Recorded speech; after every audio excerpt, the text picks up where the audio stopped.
All women are different, but they are all women. This video is androcentric from a men's point of view and is presented as opinion, commentary, and debate. Expressing opinions is not violence. These are ideas to challenge, question, and argue in public, because classical liberalism relies on the First Amendment for its dialectic.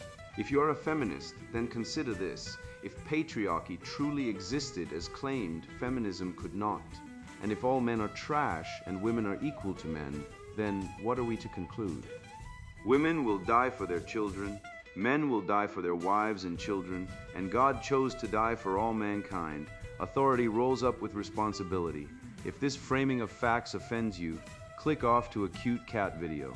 Proceeding further will expose you to gamma bias and criticism directed at ideas, claims, institutions, not at any individual's virtue or dignity. Our method follows the 7 liberal arts: the trivium, grammar, logic, rhetoric, and the quadrivium, arithmetic, geometry, music, and astronomy. If this framework is not for you, feel free to exit now. It's no disgrace. Women are wonderful. God bless America. Men are great. Psychobabble, iatrogenic talk therapy, spreading weakness, trauma, learned helplessness, emotional basket cases. Written by Conrad, Riker, available now, links in description. Abyssos, how feminized empathy became a weapon of mass disposal, and why men who build civilizations are now told to shut up and cry. I once watched a man get arrested for saying yes too slowly. Not a protest, not a crime. Just a father sitting in family court asked if he agreed to the mother taking their son to therapy. He hesitated because he wanted to know which therapist, what diagnosis, why now, and the judge snapped, "You're hostile." Security, remove him. He didn't yell, didn't curse, just paused like a human being with thoughts. But in the feminist court of emotions, hesitation is rebellion. That moment wasn't an anomaly, it was the operating system. The same system that lets a woman abort a child at 9 months, then sue the father for child support if he dares object. The same system that gives women 80% of suicide funding, while men kill themselves at 4 times the rate. The same system that calls a man toxic for building a company, but calls a woman empowered for reporting him to HR over a joke. Wake up, you're not living in reality. You're trapped in a feminist simulation, where truth is treason and empathy is a weaponized tax collected from men. I don't care if you're religious, atheist, trad, or a gym bro who just wants to live in peace. You've been colonized, not by foreigners, not by immigrants, but by an internal parasite, the cult of female victimhood, dressed up as justice. It's why a man who helps a stranger is instantly suspect. Was he trying to impress a woman? While a woman who lies about rape on social media gets book deals. It's why Elon Musk gets called a sociopath for building rockets, while a TikTok girl gets millions for crying over a dead hamster. It's why men die in mines, on rigs, in war, in silence, while women demand safe spaces from opinions. Schopenhauer saw this coming. He called pity a metaphysical error, and today, pity has become policy. The state doesn't reward virtue. It rewards vulnerability theater. The louder you cry, the more you get. And who cries loudest? Women. Always. Even when they're lying, even when they're winning. Even when they've cuckolded you, divorced you, and taken your kids, they're the victims. And you're the oppressor. Just for existing, just for being male, just for not collapsing into a weeping heap when told to. This book isn't therapy. It's surgery, no platitudes, no self-care, no talk to someone. We're cutting out the rot. We're exposing the Frankfurt School's death grip on your mind, the feminist hijacking of empathy. The leftist war on progress, all built on a foundation of evolutionary lies about women being nurturing, peaceful, morally superior, bullshit. Women are nature's most effective liars. They have to be. Their survival strategy is manipulation, not strength. That's why they invented guilt, not gears. Why they run the humanities, not the hard sciences, why they dominate victim hierarchies while men die in silence. But here's the red pill. None of it is real. The matrix runs on your belief in it. Stop feeding it. Stop caring what women think. Stop begging for approval from a system designed to grind you into dust. The future isn't woke. It's awake, and it starts when you look at the world, not through tears, but through truth. Abyssos, the feminized void, and the collapse of male purpose. Have you ever been asked, how do you feel about climate change, by a woman at a party, not because she gives a damn about your inner emotional weather, but because she's scanning your compliance like a barcode at Walmart? That question isn't about climate, it's a loyalty oath. It's empathy hijacked by gynocentrism, repackaged as moral sophistication. I used to fall for it. I'd launch into a nuanced monologue about carbon sinks and the tragedy of the commons, only to realize later she wasn't listening, she was grading me. Was I sufficiently soft? Did I cry on cue? Could I be weaponized as another emotional foot soldier in the feminist crusade against male autonomy? This isn't dialogue, it's interrogation disguised as intimacy.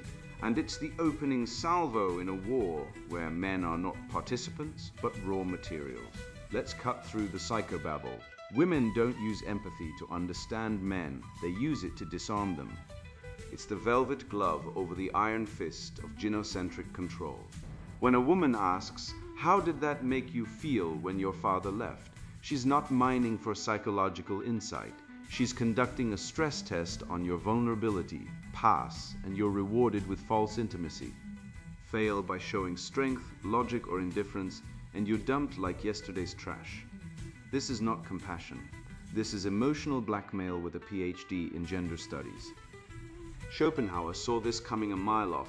Compassion is metaphysical error. Why? Because when empathy becomes the supreme moral value, it inverts the natural order. Strength is pathologized. Reason is dismissed as toxic. And men, those inconvenient, results-oriented beasts, are re-engineered into weeping serfs on the emotional plantation. We're no longer hunters, builders, warriors. We're feelings janitors hired to clean up the psychic mess left by female emotional volatility. Look at Hollywood, the modern cathedral of gynocentric propaganda. In Titanic, Jack dies, so Rose can have a poetic arc.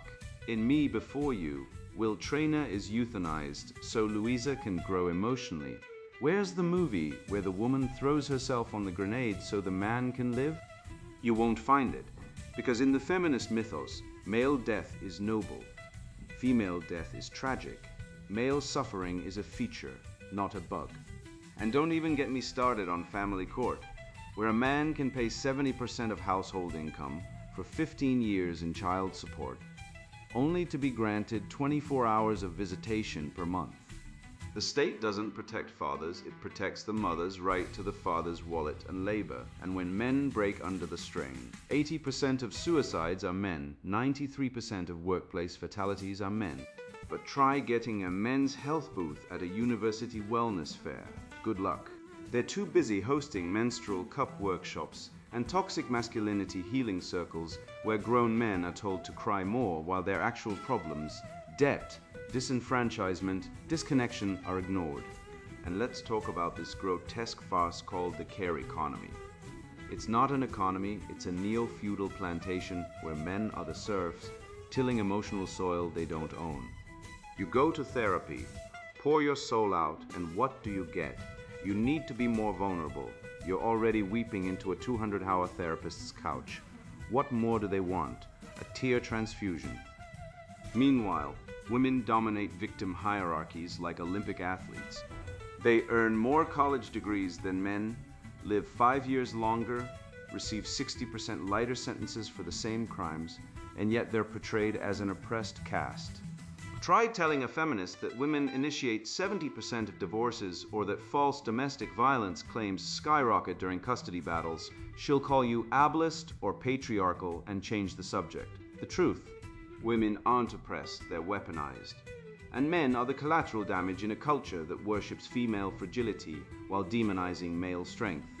I once helped a woman change a flat tire on the highway. She thanked me, smiled, and drove off. 2 weeks later, she accused me of stalking her on social media. I didn't even have her number. That's the gynocentric trap. Men are conditioned to be helpful, only to be punished for it. The Samaritan isn't celebrated, he's arrested. And why? Because in the feminist imagination, all male help is predatory until proven otherwise. This isn't paranoia, it's policy. Police now arrest men for commenting on public posts. Fathers are strip-searched during visitation disputes. Men are presumed guilty of emotional violence for existing near women. And the universities? They're not centers of learning, they're re-education camps for male self-hatred. You want to study engineering, philosophy, history, too bad. First, you must sit through mandatory privilege seminars where you're told your very biology is a crime against humanity. Meanwhile, female students major in her story and woman's resilience, graduate with zero marketable skills, and then wonder why they can't pay rent, so they blame patriarchy. The incels aren't losers. They're the canaries in the coal mine. They're men who believe the lie that female approval is the ultimate good. And when they couldn't get it, because modern women are hypergamous, shallow, and emotionally unstable, they collapsed. Not because they're defective, but because society told them their worth is measured by a woman's orgasm face. That's not freedom, that's spiritual castration. And the remedy isn't more therapy, more vulnerability, more crying. The remedy is truth. The truth that women are not goddesses, that empathy is not virtue when weaponized, that male strength is not pathology. That civilization was built by men who acted, not by men who felt. The West didn't rise on sensitivity training. It rose on sword, plow, and logic. And if we are to survive this feminized void, this abyssos, we must resurrect the masculine spirit, clear-eyed, unapologetic, and free from the emotional parasitism that's hollowing us out. I've seen this pattern too many times, first in the therapy offices where men are told to cry more and lead less, then in universities where ambition is pathologized as toxic, and now in the lab where saving lives is branded as hubris. It wasn't until I watched a bioethicist on CNN equate gene editing with eugenics, while ignoring that nature is the original eugenicist, culling the weak without apology, that I realized this isn't about safety or morality, or even science. It's about control. They don't want to uplift man, they want to anchor him, to chain progress to the slowest, weakest link, so no one escapes the suffocating flatland of enforced equality. And if that means letting children go blind, so be it. Anything to preserve the dogma. Technomachia, the war against progress, and the cowardice of the left. Equality is not the absence of hierarchy, said Nietzsche, but the right to stand on one's own feet. And yet here we are in the 21st century, watching a grotesque parody of human progress, where the heirs of Marx and Wollstonecraft scream not for freedom, but for the right to remain weak. They don't want to compete. They want to disqualify competition. They don't want to innovate, they want to prosecute innovation. And when CRISPR edits a gene to eliminate sickle cell anemia, they don't cheer, they shriek, playing God, as if their moral authority were written in blood on stone tablets by the goddess of victimhood herself. Let me tell you plainly, their opposition to human enhancement is not about ethics. It is about equality, not equality of opportunity, but equality of mediocrity. They'd rather see millions die of preventable disease than allow one man to rise above the herd. Leftists don't fear CRISPR because it's dangerous. They fear it because it works. It shatters their dogma that all men are the same, that effort doesn't matter, that talent is theft. And so they invoke precaution, risk, ethics, all code words for stop that man from getting ahead. They did it to Edison, they did it to Salk, and now they're doing it to the scientists who could cure aging. Meanwhile, in sub-Saharan Africa, children go blind and die from vitamin A deficiency, while Greenpeace, that gang of eco-Leninists in hemp sandals, spent 15 years blocking golden rice, a genetically modified crop that could have saved 2 million lives. 2 million, not metaphor, not projection, 2 million. And for what? Because they worship nature like a pagan idol, and believe man should remain groveling in the dirt, equal in his suffering. That is not environmentalism, that is death worship. And who leads this crusade against progress? Women, not all women, but the ones who hold sway, the ones who run HR departments, write op-eds, dominate psychology, and sit on ethics boards. They resist AI not because it will displace workers. Rubbish. Automation has always generated greater wealth and new paths forward, but because it strips away their main tool, emotional leverage. In the workplace, The woman who weeps when questioned, who turns vulnerability into a tactic, who casts herself as victim to gain favors. She wields influence through emotional pressure. But when AI assesses performance using facts, not theatrics, her authority vanishes. No crying in the data center, no shaming the code. Of course she dreads it. She isn't afraid of losing her job. She fears becoming obsolete. So she joins the ranks of regressive activists shouting that AI is racist, sexist, risky, as if Siri insulted her appearance. The irony is overwhelming. These same women who demand equal pay for equal work then reject the very system that would guarantee impartial evaluation, erasing the prejudice they pretend to despise. But they don't seek justice. They seek privilege. And when advancement threatens that, they become agents of decay. I once saw a woman on a panel at Davos break down because machines might replace radiologists. Meanwhile, the man beside her, the one who actually developed the AI that detects cancer 30% more accurately than people, was jeered for lacking compassion. Consider that the innovator saving lives is ridiculed. The performer of grief is honored. That is the topsy-turvy reality we inhabit, where feigning empathy is prized above delivering results. The left doesn't value outcomes, they value stories. And the story goes, man the inventor is threatening, woman the emoter is holy. But let's be honest, the left is not anti-capitalist, they are anti-competence. They don't hate billionaires because of exploitation. They hate them because they succeeded. And when that success is earned, when it comes from building rockets, curing diseases, or coding AI, they spit on it. They call Elon Musk a tech bro, a sociopath, a space cowboy, as if innovation were a crime. But when a female celebrity profits from victim porn on Instagram, they call her empowering. When a man automates a factory and doubles output, he's greedy. When a woman opens a safe space yoga studio funded by taxpayer grants, she's resilient. The double standard is not an oversight, it is the system. The left doesn't oppose technology. They oppose masculine technology. Every leap forward, fire, the wheel, the printing press, flight was made by men who defied the naysayers, most of whom were women screaming about curses, bad spirits, and hubris. The witch trials weren't just about superstition, they were cultural sabotage. Women, envious of male ingenuity, colluded with the church to burn men who challenged the status quo. Today the mechanism is different, but the goal is the same: suppress male excellence. Now, instead of stakes, they use DEI tribunals, ethics reviews, and Twitter mobs. But the cry is the same: stop that man. He's too strong, he's too smart, he's too free. And let's talk about the Frankfurt School, the intellectual godfathers of this rot. Adorno, Horkheimer, Marcuse. They didn't fear fascism, they feared freedom.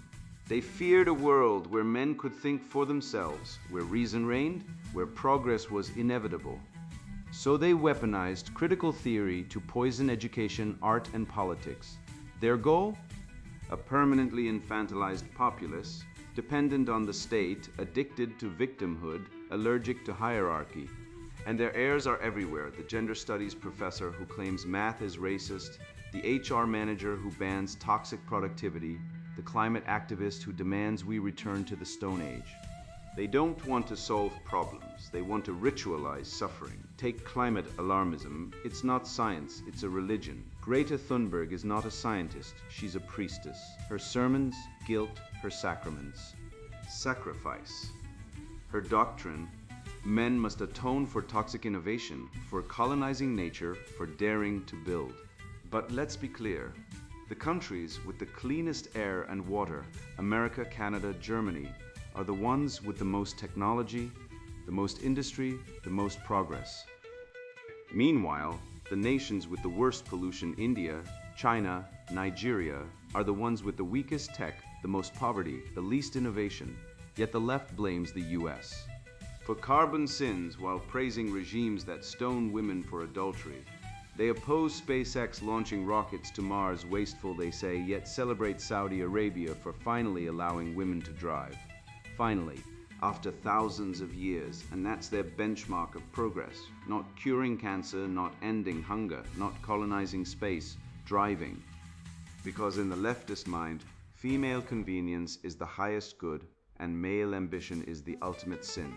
They would rather see humanity die on a sustainable rock than risk a man flying too close to the sun.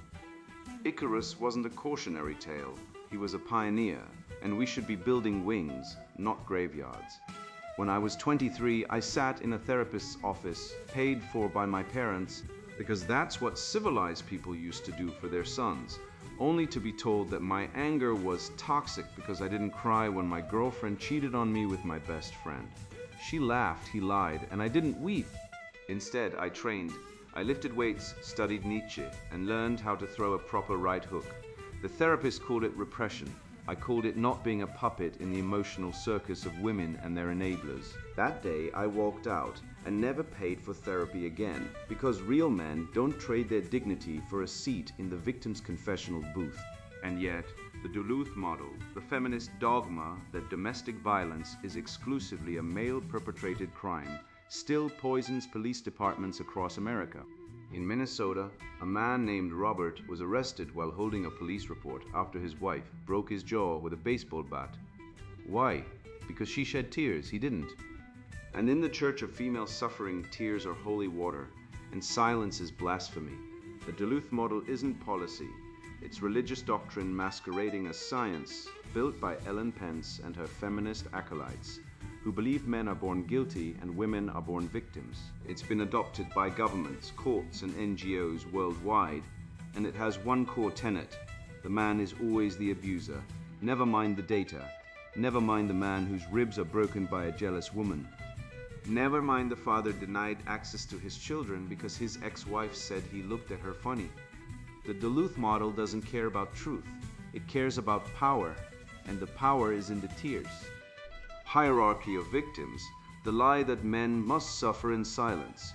When I was 23, I sat in a therapist's office, paid for by my parents, because that's what civilized people used to do for their sons, only to be told that my anger was toxic because I didn't cry when my girlfriend cheated on me with my best friend. She laughed, he lied, and I didn't weep. Instead, I trained. I lifted weights, studied Nietzsche, and learned how to throw a proper right hook. The therapist called it repression.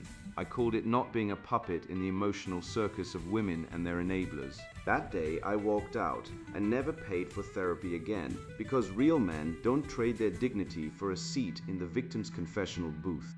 And yet, the Duluth model, the feminist dogma that domestic violence is exclusively a male-perpetrated crime, still poisons police departments across America.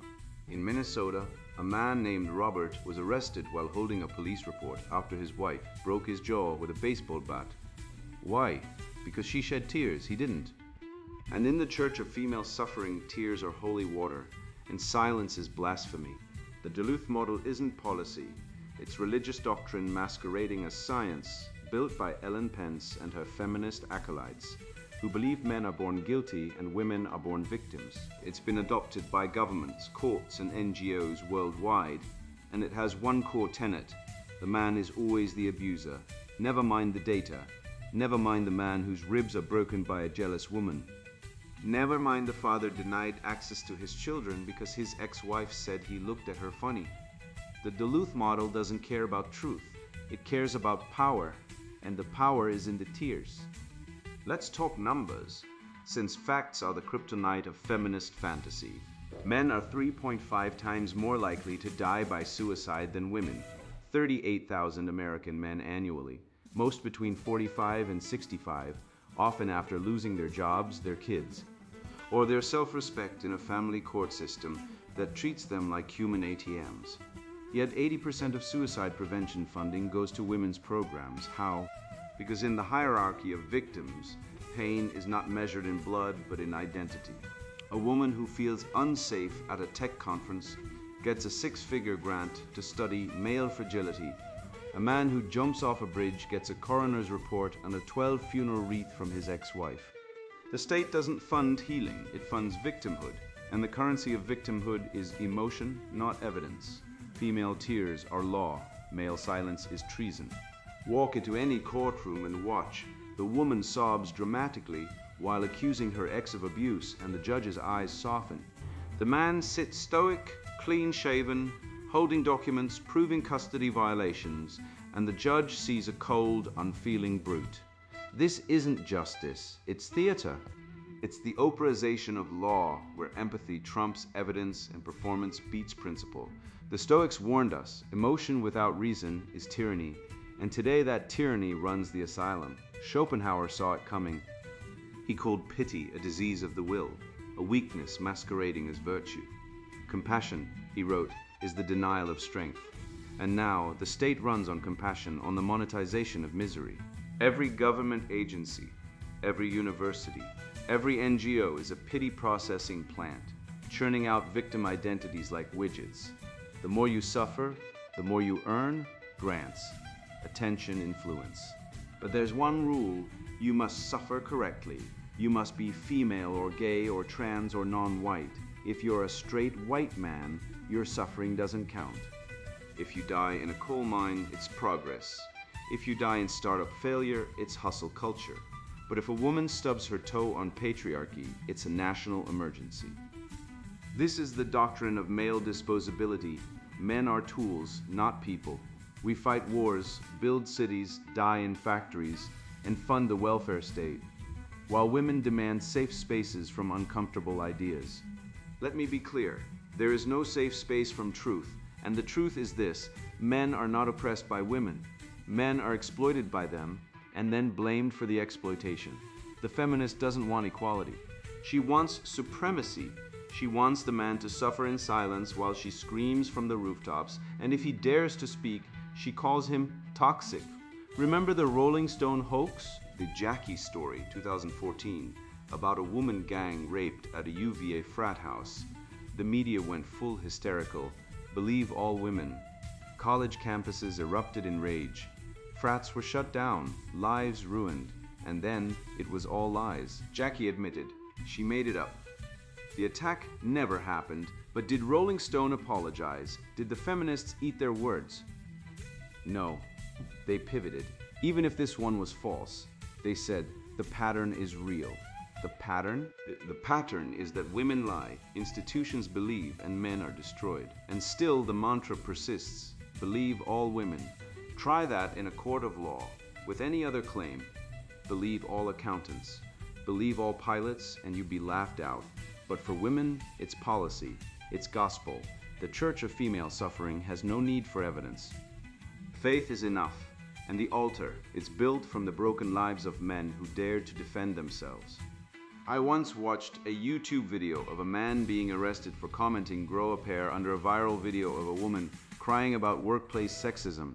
Police showed up at his door for a comment. Meanwhile, women post videos threatening to kill men, call for genocide of white men, and no SWAT team descends. Why? Because female rage is sacred. Male defiance is heresy. The empathy trap is real. They don't want your opinion on immigration or taxes or foreign policy. They want to know if you will submit, if you will prioritize female feelings over truth, borders, and civilization itself. Fail the test and you're toxic, pass it, and you get to survive on your knees. But here's the secret they don't want you to know. The man who stays silent is not weak. He is strategic. He knows the game is rigged. He knows that speaking up will get him fired, doxxed, arrested, or worse. Emotionally neutered by a therapist who calls his resilience repressed trauma. So he stays quiet, not because he agrees, but because he sees the inverted hierarchy where the white straight man's pain is invisible, and the privileged woman's whim is law. The Duluth model, the suicide funding fraud, the Rolling Stone hoax, the arrest for a comment, these are not isolated incidents. They are symptoms of a deeper rot, the weaponization of emotion and the demonization of stoicism. The West was built by men who suffered in silence, not because they were broken, but because they were strong. Washington crossing the Delaware didn't pause to journal his feelings. Churchill didn't cry during the Blitz. They acted, they endured, they led. But today, leadership is pathologized as toxic masculinity, and the cure? Therapy's psychobabble that turns men into emotional basket cases, dependent on validation from women and the state. The answer isn't more tears, it's more truth. The truth that men are not the oppressors. The truth that women are not angels. The truth that suffering is not a competition, and when it becomes one, the strongest are silenced, so the weakest can rule. Break the spell. Stop paying for therapy that weakens you. Stop believing the lies. Be silent, not out of fear, but out of sovereignty. The man who does not beg for pity is the man who cannot be broken. I once believed that if I worked hard, stayed honest, and treated women with respect, the world would reward me with dignity and fairness. But after watching too many good men discarded like used tools while clowns in muscle shirts and performative tears rose to the top, I realized the game was never about merit, it was about worship in the temple. A gynocentric cult where male labor is currency, male silence is obedience, and male suffering is tax deductible so long as it funds the narrative. I stopped playing, I stopped begging for approval. And in that silence, I found something terrifying and beautiful. Freedom, not the freedom to do whatever I want, but the freedom to no longer care what they think. Eretaic revolt reclaiming the heroic male spirit. Women are the gatekeepers of value, Andrew Tate said, and like a thunderclap in a drought, it cracked the facade. Not moral value, no, that's a priest's fiction, but social value, the currency of attention, status, and access, and they hoard it like dragon gold, doling it out to the obedient, the useful, the suckers. I once watched a man educated, decent, hard-working, get divorced after 15 years. His wife left him for a tattooed bartender who called her queen and bought her Starbucks. The court took 70% of his income, gave the house to her, and restricted his access to his kids. He wasn't abusive, he wasn't neglectful, he was replaceable. And that's the rot at the core. Modern society doesn't punish bad men. It punishes expendable men. The system isn't broken. It's working exactly as designed. It extracts male productivity like a parasite, then discards the host the moment a flashier illusion comes along. You think The Matrix is a movie? No. The Matrix is family court in King County, Washington, where 94% of restraining orders are filed by women, yet 60% of domestic violence arrests are of the men who filed them. The Matrix is Title IX officers weaponizing emotional safety to silence male speech, while letting female rage go unchecked. The Matrix is HR departments training men to apologize for existing while women weaponize tears like tactical nukes, and the priests of this cult. The therapists, the diversity consultants, the emotional intelligence gurus, peddling psychobabble as salvation while men die in silence. Suicide rates for men are nearly 4 times higher than for women in the US, and yet every school teaches girls about self-care while boys are medicated for not sitting still. We've medicalized male nature, strength, ambition, stoicism, and called it pathology.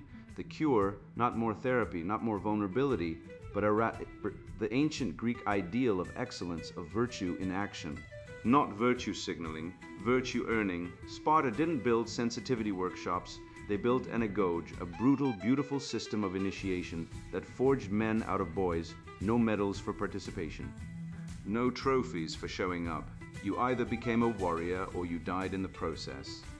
Athens, meanwhile, perfected rhetoric philosophy, art while paying male citizens to attend assembly and debate the meaning of justice. And what happened? Sparta crushed Athens in war, not forever, but decisively, because words without force are wind, and today we live in a second Athens, endlessly talking, therapizing, processing, while the world burns. Feminism didn't win by strength, it won by default. Men stopped building. We outsourced fatherhood to the state, education to bureaucracies, morality to feelings. And now we wonder why boys can't fight, why men won't marry, why our sons are on antidepressants by 12. So here's the truth, no one dares say women don't want equality, they want supremacy. They want control over resources, reproduction, and reputation, while keeping the biological perks of fragility. The average woman lives 5 to 7 years longer than the average man. She's less likely to die violently. She's more likely to be believed in court, and yet she claims victimhood like a crown. The real oppression, male disposability. 97% of workplace deaths are men. 95% of homeless are men. 93% of prison inmates are men. But try saying that and you're labeled toxic. Why? Because the narrative must be preserved. Men are the oppressors, women the oppressed, even when the data screams the opposite. Even when cuckoldry rates hover between 10 to 30% globally, meaning 1 in 4 fathers is raising another man's child, no one demands DNA testing at birth. Why? Because the lie is more useful than the truth. The system runs on deception. Jordan Peterson told you to clean your room, good advice, but don't stop there. Build a new house, then burn the old one down. Start a men's group that doesn't whine about feelings, but trains in calisthenics, logic, marksmanship, and cold exposure. Create a parallel media network, podcasts, schools, courts, where men are presumed innocent, where fatherhood is sacred, where strength is honored, because waiting for permission is slavery. The future belongs to those who create, not those who complain. And let's be clear, the left doesn't fear your anger. They don't fear your guns, they fear your indifference. When men stop caring what women think, when we stop seeking their approval like starving dogs, the entire gynocentric economy collapses. No more alimony, no more false accusations. No more emotional labor demanded like feudal tribute. Just silence, and silence is power. Nietzsche's Übermensch isn't a Nazi fantasy. He's the man who says no to the priest, the therapist, the bureaucrat, the woman who demands you kneel. He creates his own values. He doesn't ask for rights. He takes responsibility. He doesn't seek validation. He radiates presence. And he laughs at the modern cult of emotional intelligence, which is just obedience training wrapped in pseudoscience. Real intelligence? It's seeing the game. It's knowing that a woman who claims men are trash, but dates 3 men a week is not oppressed. She's predatory. It's knowing that a feminist who demands equal pay, but refuses equal conscription is not a reformer. She's a freeloader. The red pill isn't about hating women. It's about seeing them evolutionarily programmed to seek high-status males, discard low-value ones, and manipulate social systems to extract resources. It's not malice, it's biology. And the wise man doesn't rage at nature, he adapts. So stop being a beta orbiter. Stop seeking permission to be strong. The transcendentals, good, true, beautiful, are not gender neutral. They are male.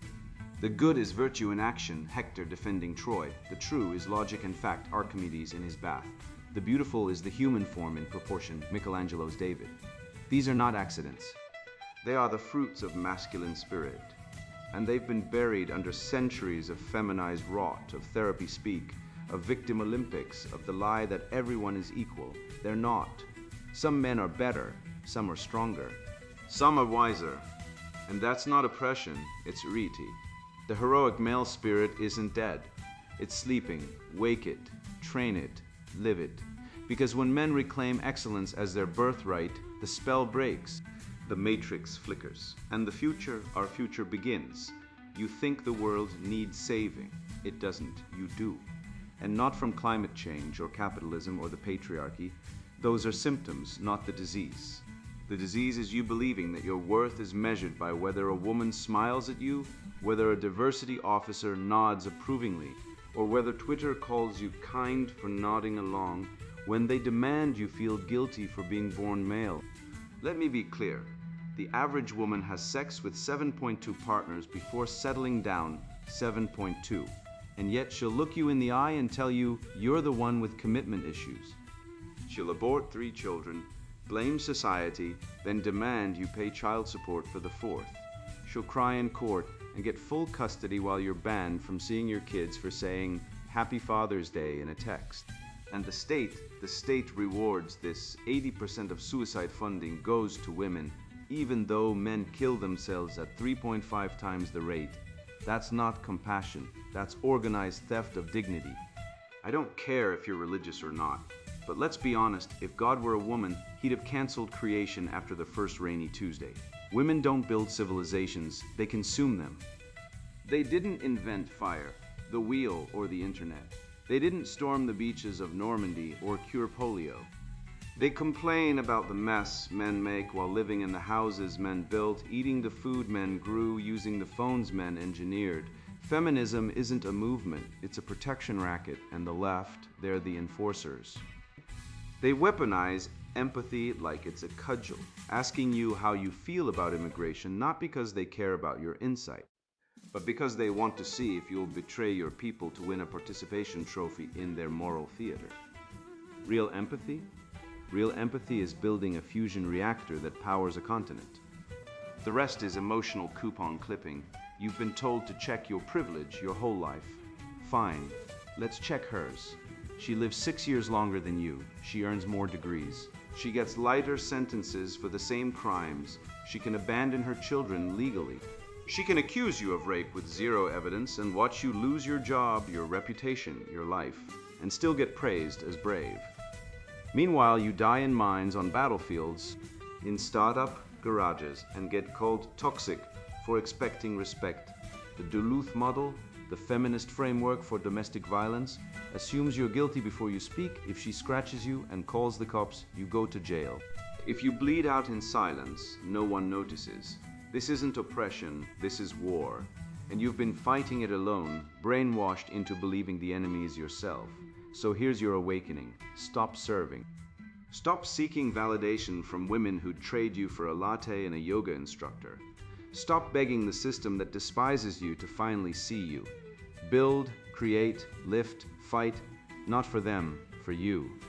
The red pill isn't about hating women, it's about seeing them, and once you see, you can't unsee.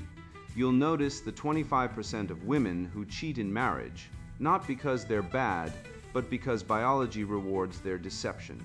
You'll see the 93% of workplace deaths that are men, the invisible martyrs of progress.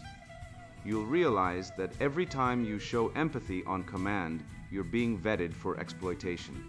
The man who helps a stranger isn't kind, he's being tested to see how much he'll give before he says no, and the man who says no, that's the revolution. You are not broken, the world is, and the only repair is you, standing firm, unapologetic, unavailable. Not angry, not hateful, free. The left fears you not because you're violent, but because you're indifferent. When men stop caring what women think, the matrix collapses. So go build your life, train your body, master your craft, raise your sons to be lions, not lambs. And when the next girl cries about toxic masculinity, hand her a shovel and say, honey, dig until you find the real toxicity. It's been buried under centuries of male sacrifice. The spirit of the West isn't dead. It's waiting for you to rise. And now the sponsored book introduction, Psychobabble, iatrogenic talk therapy spreading weakness, trauma-learned helplessness, emotional basket cases. This book was written in blood. Not mine, but the slow, quiet hemorrhage of men I've watched die on the inside.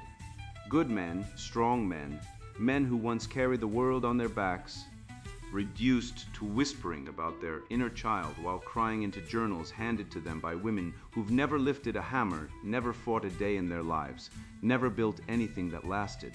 I've seen men who used to run companies, fix engines, lead platoons, now beg therapists for permission to feel anger, to stop apologizing for existing. I've watched them trade their agency for diagnosis, their pride for pity, their strength for a label.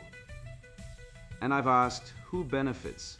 Not the man, not his family, not society, but an entire industry built on turning men into patients and patients into dependents. This book is not therapy. It is therapy's autopsy. I used to believe in the system. I sat in on sessions, read the manuals, listened to the jargon, trauma-informed, emotional validation, processing your feelings. I nodded along like a fool, thinking this was progress. Then I started noticing patterns. The way every problem in a man's life, his failure, his anger, his ambition, was reframed as a disorder. The way fathers were demonized, masculinity pathologized, and responsibility erased under the banner of healing. The way women, especially, were trained to speak in a language of victimhood, collectivism, and moral superiority, while men were told to sit down, shut up, and repent for their privilege. I saw how the language itself was weaponized. Words like toxic, patriarchy, gaslighting, narcissist, not to clarify but to silence. I realized that talk therapy isn't about curing weakness, it's about manufacturing it.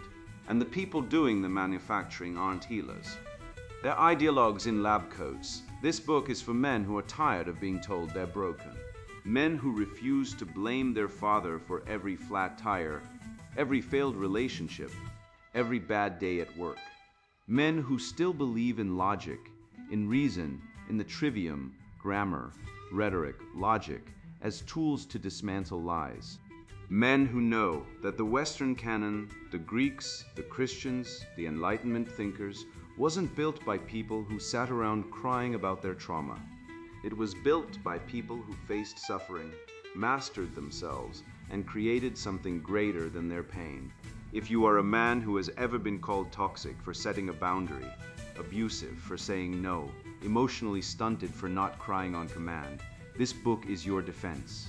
It will show you how the therapeutic state turns strength into sickness, how emotional rumination is rewarded while action is punished, how the entire mental health industrial complex profits from your weakness. You will learn how the devouring mother archetype operates in therapy, not as a metaphor, but as a living system that infantilizes men and exalts female emotion as the highest truth. You will see how trauma has replaced sin, not to liberate, but to disable, how the confessional mode of therapy mirrors religious indulgences, but without redemption, only endless repetition. You will discover how feminist animus rooted in resentment and collectivist fantasy has colonized psychology and turned it into a weapon against men. You will understand how language itself has been corrupted, how words like care, empathy, and compassion are used to justify control, dependency, and moral superiority. And you will be given the tools, logical, rhetorical, grammatical, to fight back, word by word, sentence by sentence.